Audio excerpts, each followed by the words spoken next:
Welcome to my channel and welcome to the shop. My name's Mike. I'm a typical Gen Xer. Grew up in the 80s, long before cell phones and internet, and long before we could. And I know there's probably a ton of you guys out there who grew up with the dad who knew how to fix everything. It seemed like we didn't call electricians, we didn't call roofers, we didn't call plumbers, we called dad. And I know a lot of you guys had the same experience. I don't know if we realize how lucky we were. We just took for granted that we had, dad who would figure it out, no matter what it was, figure it out. A recent experience is why I'm here and why I started this channel. Experience was with my son. He bought a car, a 2008 Toyota Camry. He bought it off a secondhand lot and paid cash for it. And, happy to have a car that was cheaper on gas than his old 96 F-150, which, if you know those trucks, they'll cost you an arm and a leg just to drive to the gas station.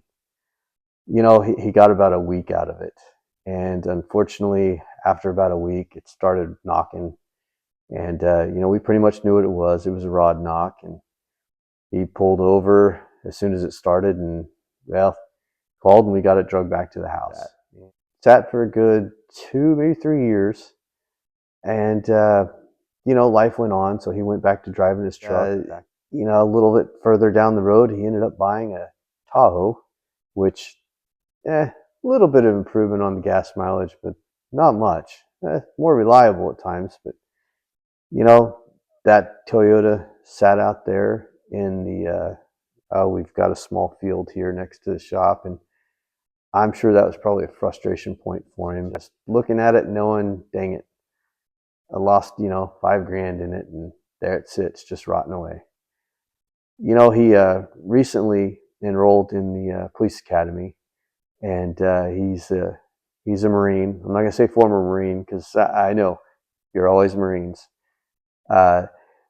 He needed transportation that was going to be cheaper on gas than a Tahoe, since the commute was going to be about an hour away from here.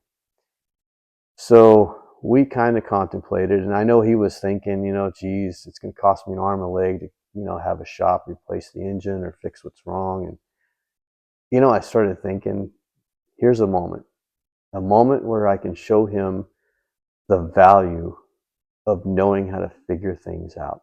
2008 Camry, to have an engine replaced, you go to a shop, you're talking, a few $1,000s, at least a good $6,000. Some places you might get it cheaper, but a good $6,000. I suggested, hey, why don't we get an engine and let's just get a salvage engine and swap it. He thought, can we do that? And I thought to myself, when I was a kid, I never would have questioned my dad about, could he do something? Yeah, without a doubt he could. So I wanted to pass that on to my son and make sure that he had the confidence to tackle just about anything that life throws at him, because as you guys know, I mean, dude, life throws a lot of curveballs at us, and sometimes they come pretty fast. Back to the Camry.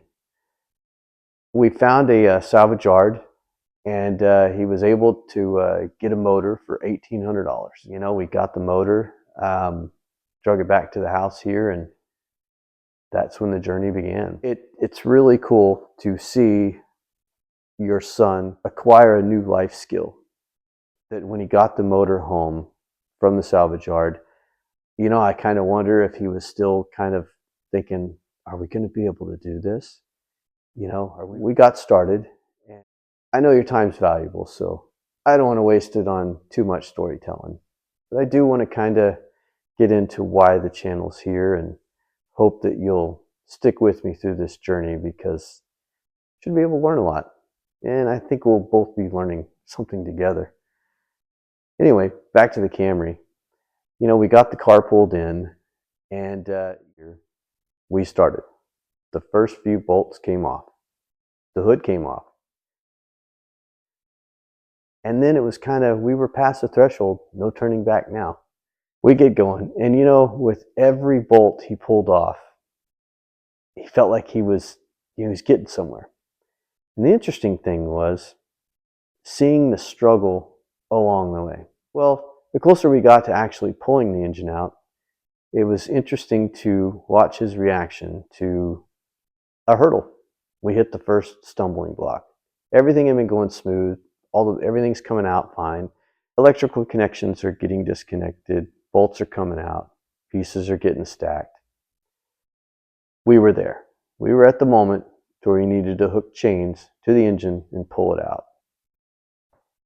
And wouldn't you know it, the Harbor Freight Special engine hoist, the arm was too short. We couldn't get it far enough over the engine to pull the engine straight out. It was going to cause all sorts of problems. What do? We figured it out. We went to a local welding and fabrication shop and we bought a new piece for the hoist. Well, let me show you. Right here. We ended up buying a thicker, a little bit stronger piece of steel and hammered it into the arm. When I say hammered it, I am not joking. Let me grab the hammer. We beat on this thing for a solid 30 minutes to get it in there.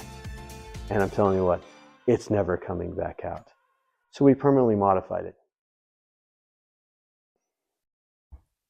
And after we got that figured out, good Lord, that thing's so wedged in there, it's not coming out. So we get that sorted, get it figured out, we get the motor out. The awesome thing was seeing his face when he got it out of the car. Here's a picture. Loving it. He looks like he just caught a big marlin. And seeing his confidence build. And you know, the crazy part is you know, the struggle didn't end there. Once we got the motor out, it was time to start checking to make sure that all the electrical connections matched, everything was right, so that we could go ahead and get it back in. Well, we go to get it back in, and it actually goes along fairly smooth. You know, until he goes to put the belt on. Belts are held on by tensioners, and the tensioner breaks on him. Infamous tensioner that almost cost us the mission. Another one of those moments where frustration could turn into anger. Took a breather and realized, hey, silver lining here is there's a tensioner on the old motor. So he pulls it off, gets it swapped out, long night, and it's all buttoned up. Just, you know, the next day we're going to put fluids in it and start it up and get it going. And you know, it was awesome to see the absolute joy he had when that car fired up. And I couldn't have been more proud. It's that experience that made me think that anything can be tackled as long as you've got someone there to kind of help coach and guide you along. And that's what I want to do with this channel. I want to tackle problems as they come up, just show my methods on figuring it out. And I hope I can help people along the way with different issues. It's not always going to be automotive. Some of it will be plumbing. Some of it will be electrical. This is just the intro video. Wanted to kind of give you a prelude of what I plan to tackle on this channel, and hopefully I can help you with issues that you may run across. And by all means, in the comments, if you have an issue that you want to try and see if we can't figure it out, drop it in the comments.